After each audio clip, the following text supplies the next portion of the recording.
caught in the crossfire. Hello दोस्तों, तो कैसे हो आप। तो फ्रेंड्स, आज हम लेके आए हैं आपके लिए एक नई वीडियो जिसमें हम बात करने वाले हैं कुछ नए नर्सिंग के क्वेश्चन के बारे में। तो काफ़ी सारे क्वेश्चन आज की इस वीडियो में मैंने ऐड करे हैं, नए नए क्वेश्चन। तो दोस्तों, पहले होता था कि हर हॉस्पिटल में एक ही क्वेश्चन पेपर आता था, तो उसी में से क्वेश्चन वो पूछते थे। तो लेकिन आजकल क्या हो गया कि हर किसी ने ए बी सी सेट ऐसे बना रखे हैं। तो अगर आप जाओगे तो हो सकता है आपको ए सेट आ जाए, बी आ जाए या सी आ जाए। तो उसी के अकॉर्डिंग उन्होंने नए नए क्वेश्चन ऐड कर रखे हैं, तो वो आपके लिए थोड़ा डिफ़िकल्ट होता है। तो काफ़ी सारे स्टूडेंट ने बोला था कि सर इस हॉस्पिटल में हम गए हैं तो हमें सेट ए आया या सेट बी आया या सेट सी आया है, तो आप उसके रिगार्डिंग ज़रूर वीडियो बनाओ। तो इसलिए काफ़ी सारे दोस्तों के कहने पर मैंने टेलीग्राम में एक ग्रुप बनाया हुआ है जिसका नाम है नर्सिंग वाइब्स। तो उसका लिंक मैं नीचे डिस्क्रिप्शन में दे दूंगा। आप डिस्क्रिप्शन पे जो लिंक दिया हुआ है वहाँ से सीधे मेरे टेलीग्राम वाले ग्रुप को ज्वाइन कर सकते हो। वहाँ पे आप बता सकते हो कि कौन से हॉस्पिटल में आपको इंटरव्यू देना है, तो फिर उसी हॉस्पिटल के लिए हम वीडियो बनाएंगे। तो जो आपका हॉस्पिटल होगा हम उसी हॉस्पिटल में वीडियो बनाएंगे। तो ज़रूर आप वो ग्रुप को ज्वाइन करो। अगर आप भी बिगिनर हो या नई हॉस्पिटल में इंटरव्यू देने के लिए जाना है आपने, तो आप ज़रूर वो ग्रुप ज्वाइन करो। तो आपको वहाँ से काफ़ी सारी हेल्प मिलने वाली है। तो आज वीडियो शुरू करने से पहले मैं आप सबके साथ शेयर कर देना चाहता हूँ। मोस्टली जो फ्रेशर स्टूडेंट है उनको बहुत डाउट होता है, क्योंकि जब भी मुझे भी, क्योंकि ये तो नॉर्मल चीज़ है, हम ह्यूमन बीइंग है, हम कहीं भी काम कर रहे हैं तो हमें सबसे पहले अपनी सैलरी का होता है कि हमें कितने पैसे मिलेंगे। तो ये चीज़ तो सबके साथ ही होती है। तो फ्रेशर स्टूडेंट के लिए मैं बता देना चाहता हूँ कि अगर आप कोई भी दिल्ली में आप किसी भी हॉस्पिटल में ज्वाइन करते हो तो अप्रॉक्स 20,000 आपकी इन हैंड सैलरी आपको मिलेगी। तो जो आपकी CTC टोटल बनेगी वो अप्रॉक्स 24,000 तक बनती है। जैसे काफ़ी सारे दोस्त मेरी वीडियो देखने के बाद, जैसे कुछ मेदांता में है, कुछ आर्टिमिस में है, कुछ मैक्स में है, जैसे वो स्टूडेंट फ्रेशर है, उन्होंने मुझे बताया है कि किसी की 24 है, किसी की 25 CTC लगती है। तो वो बहुत अच्छी सैलरी है अगर देखा जाए तो। मैं जब एज ए फ्रेशर पंजाब में काम करता था तो उस टाइम पे मुझे यही था कि बस एक्सपीरियंस ले लो। यहाँ पे मुझे नहीं पता था कि इतनी सैलरी मिलती है, और वहाँ पे मैं 6-7,000 पे काम करता था, और मुझे पता है कि वहाँ पे मैं कैसे अपना गुजारा करता था। लेकिन दिल्ली में अगर आप आते हो तो बहुत अच्छी आपको सैलरी मिलती है। 24,000 भी बहुत है अगर आप एज ए फ्रेशर आते हो।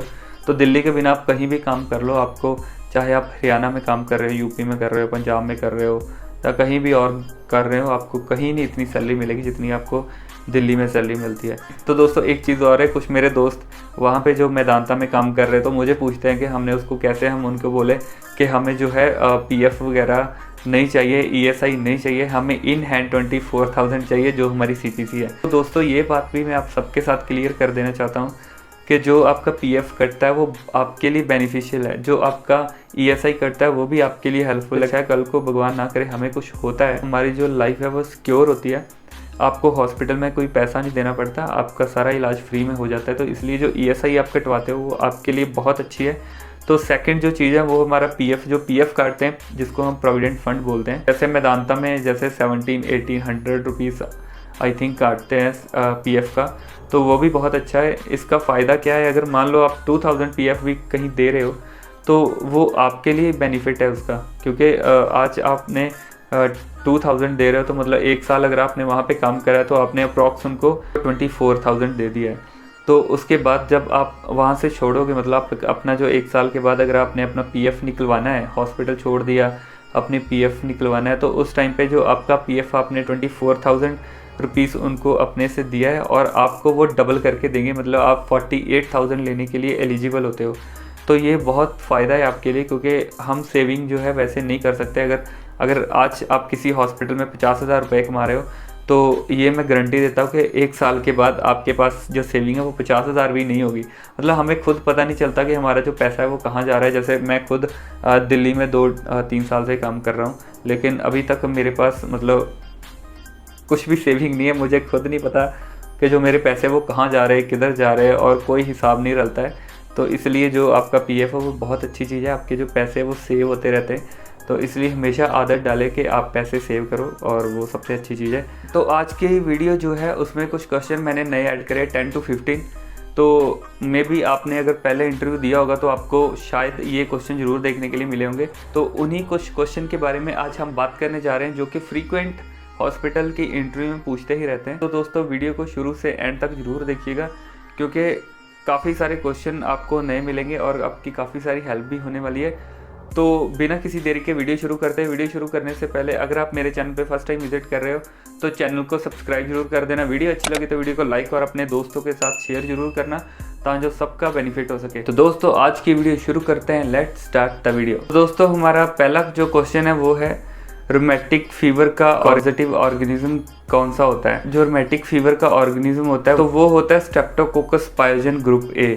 सबसे मेन कॉजेटिव ऑर्गेनिज्म यही है जिसकी वजह से मोस्टली पेशेंट्स को रूमेटिक फीवर होता है। तो दोस्तों नेक्स्ट क्वेश्चन है हमारा हाइपोकैलीमिया के ऊपर। तो मोस्टली हॉस्पिटल्स में ज़रूर पूछते हैं कि हाइपोकैलीमिया में ईसीजी चेंजेस क्या आते हैं और हाइपरकैलीमिया में ईसीजी चेंजेस क्या आते हैं। तो दोस्तों वो आपको पता होना चाहिए, बहुत ज़्यादा मुश्किल कुछ नहीं है। जो हाइपोकैलीमिया है, मतलब हाइपो का मतलब होता है लो, तो जो हाइपोकैलीमिया है इसमें क्या होता है, जो पोटेशियम आपके 3.5 से नीचे आ जाता है तब हम इसको हाइपोकैलीमिया बोलते हैं। तो हाइपोकैलीमिया में क्या होता है, जो ईसीजी में टी वेव होती है तो टी वेव या तो फ्लैट हो जाती है या फिर टी वेव इन्वर्जन हो जाती है। वैसे नॉर्मल अगर आप टी वेव देखोगे तो थोड़ा सा ऊपर को ऐसे उठी होती है, लेकिन जब हाइपोकैलीमिया पेशेंट को होता है या तो वो फ्लैट हो जाएगी, नहीं तो वो इन्वर्जन हो जाएगी। और उसके साथ साथ एडिशनली जो हमारी यू वेव है जो विजिबल नहीं होती है, उसमें हाइपोकैलीमिया में वो भी थोड़ी विजिबल हो जाती है। तो वहाँ से हमें इसी देख के पता चल जाता है कि पेशेंट को हाइपोकैलीमिया हो रहा है। तब हम पेशेंट के इलेक्ट्रोलाइट्स करवाते हैं जिसमें हमें पता चलता है कि पोटेशियम कम हो गया। तो देन उसकी आप मैनेजमेंट करते हो, पेशेंट को सिर्फ पॉटक्लोर देते हो या पेशेंट को हाई पोटेशियम डाइट देते हो। अगर बहुत ज़्यादा कम हो गया तो पेशेंट को आप potassium injection, potassium chloride injection भी दे सकते हो, जिसके साथ जो है पेशेंट का पोटेशियम नॉर्मल आ जाता है। तो दूसरा हमारा क्वेश्चन है हाइपरकैलीमिया। हाइपरकैलीमिया में क्या होता है, जैसे हाइपोकैलीमिया में क्या था कि जो टी वेव थी वो फ्लैट हो जाती है, नहीं तो इन्वर्जन हो जाती है। लेकिन इसके उलट जो हाइपरकैलीमिया है उसमें क्या होता है कि जो टी वेव है वो टॉल हो जाती है और जो क्यूआरएस कॉम्प्लेक्स है वो वाइड हो जाता है। जैसे नॉर्मल क्यूआरएस कॉम्प्लेक्स जितना होता है उससे थोड़ा सा वाइड हो जाता है, तब भी हमें एक आइडिया मिल जाता है कि पेशेंट को हाइपरकैलीमिया है। तो आईसीपी के ऊपर भी क्वेश्चन पूछते हैं इंट्राक्रेनियल प्रेशर के ऊपर।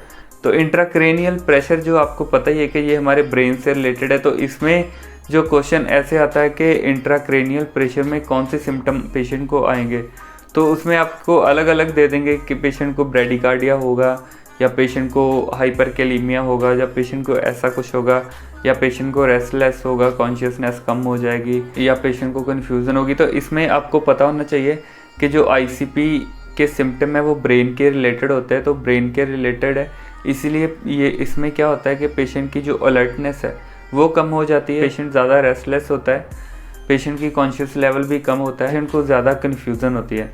तो ये कुछ सिम्टम है जो कि आईसीपी में देखने के लिए मिलते हैं।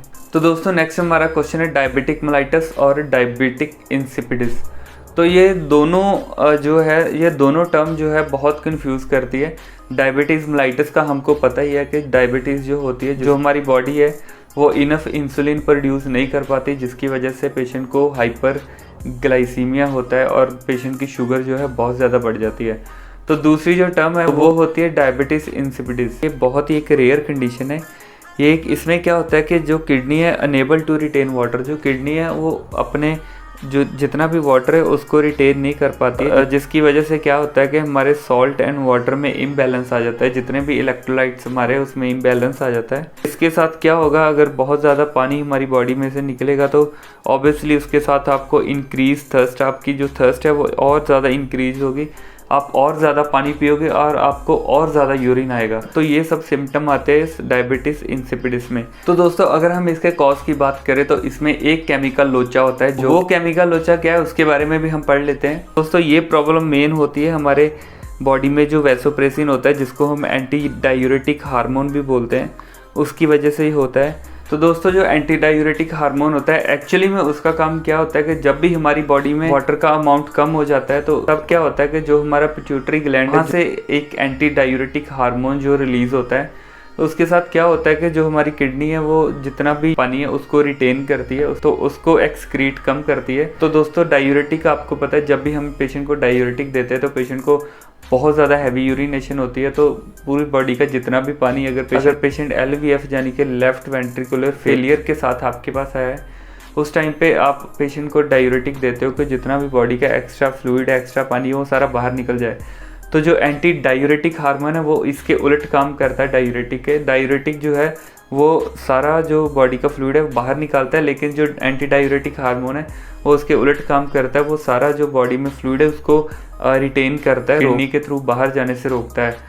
लेकिन क्या होता है कि जब एंटी डायूरेटिक हार्मोन की आपकी बॉडी में कमी होने लग जाती है तो जितना भी यूरिन है वो स्पीड में बाहर आता रहेगा। जो इंसिपिडस है इसमें क्या होता है कि आपके बॉडी में जो एंटी डायूरेटिक हार्मोन है उसकी कमी हो जाती है। तो कॉज इसका क्या हो सकता है, या तो ये anti diuretic hormone pituitary gland में बन ही नहीं रहा है, अगर पिट्यूटरी ग्लैंड से रिलीज हो रहा है तो फिर इसका किडनी के ऊपर कोई वर्क नहीं हो रहा है, जिसकी वजह से इस पेशेंट को डायबिटीज़ इंसिपिडस होती है। और इसमें क्या होता है, फिर पेशेंट को हैवी यूरिनेशन आता है क्योंकि एंटी डायूरेटिक हार्मोन अपना काम जो है कर ही नहीं रहा है।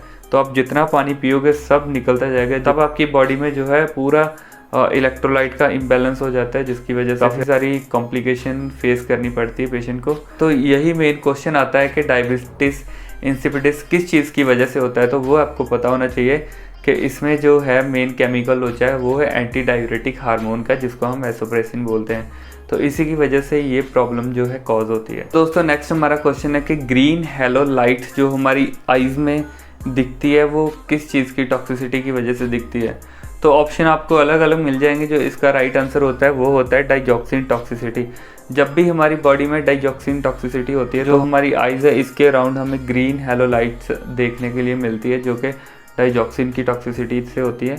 तो दोस्तों अगर हम डाइजॉक्सिन का नॉर्मल लेवल की बात करें तो 0.8 टू 2.0 तक इसका जो नॉर्मल लेवल होता है। अगर किसी पेशेंट में डाइजॉक्सिन का लेवल 2.4 नैनोग्राम पर ml से ऊपर जाता है तो इसको हम डाइजॉक्सिन टॉक्सिसिटी में काउंट करते हैं।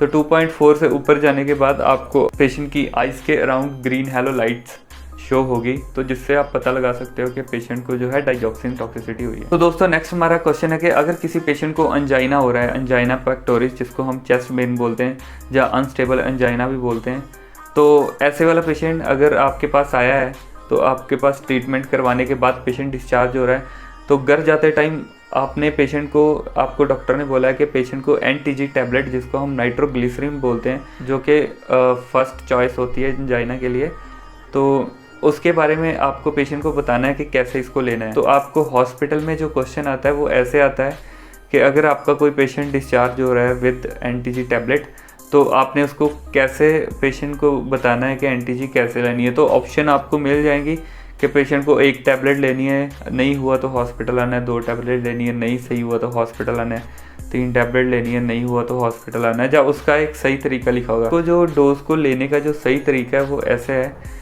कि सबसे पहले जब भी पेशेंट को अंजाइना, अगर पेशेंट घर जाता है पेशेंट को अंजाइना होता है, तो पेशेंट को बोलना है कि सबसे पहले पेशेंट ने टैबलेट लेनी है अंडर द टंग।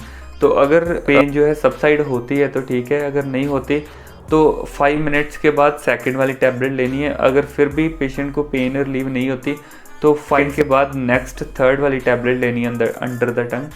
तो 3 टैबलेट पेशेंट ले सकता है 15 मिनट्स में, मतलब हर 5 मिनट के इंटरवल पे आप टैबलेट ले सकते हो। लेकिन 3 टैबलेट से ज़्यादा पेशेंट को बोलना है कि टैबलेट नहीं लेनी है। अगर फिर भी नहीं हो रहा है 3 टैबलेट के बाद भी, तो आपको इमीडिएट हॉस्पिटल में आना है और अपना आगे फर्दर जो है ट्रीटमेंट करवाना है। तो हमारा नेक्स्ट क्वेश्चन है कि डॉक्टर ने एक मेडिसिन प्रेस्क्राइब करी है, वो जो मेडिसिन है वो एक ही बार देना है और इमीडिएट देना है, तो उस ऑर्डर को आप कौन सा ऑर्डर बोलोगे? इसमें आपको ऑप्शंस मिल जाएगी कि स्टैट ऑर्डर बोलोगे या SOS बोलोगे या सिंगल डोज बोलोगे या OD बोलोगे या BD बोलोगे।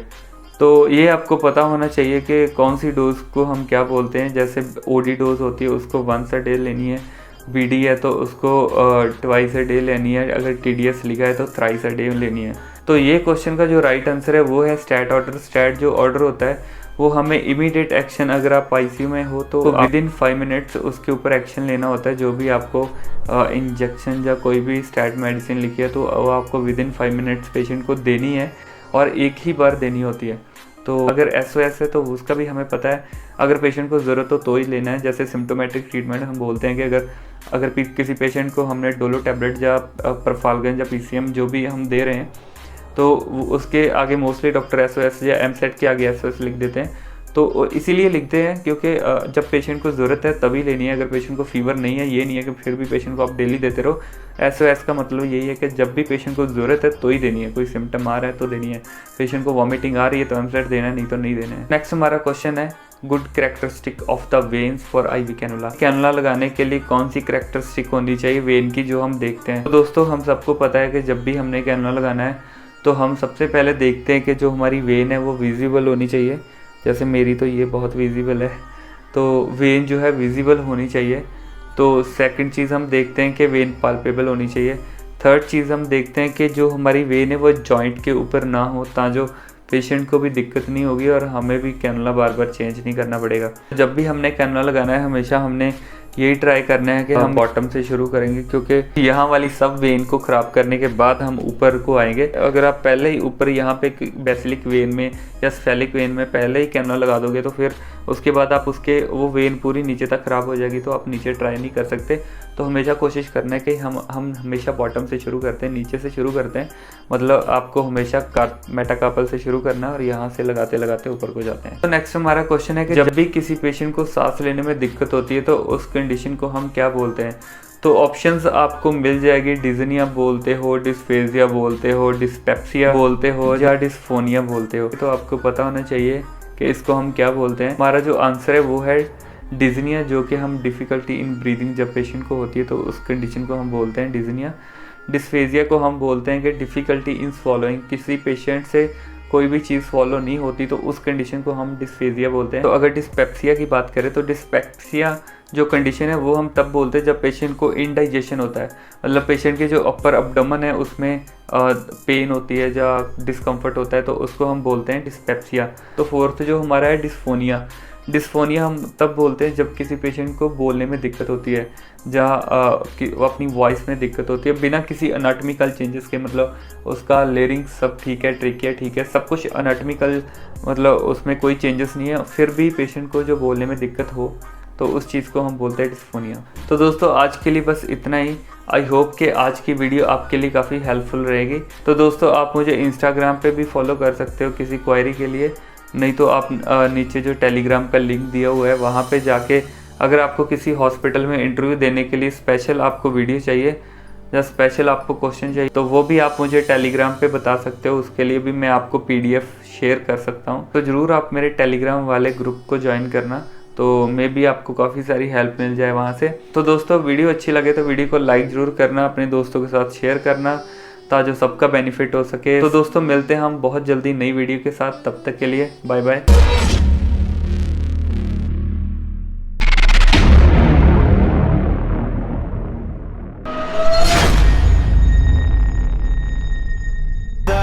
It's caught in the crossfire.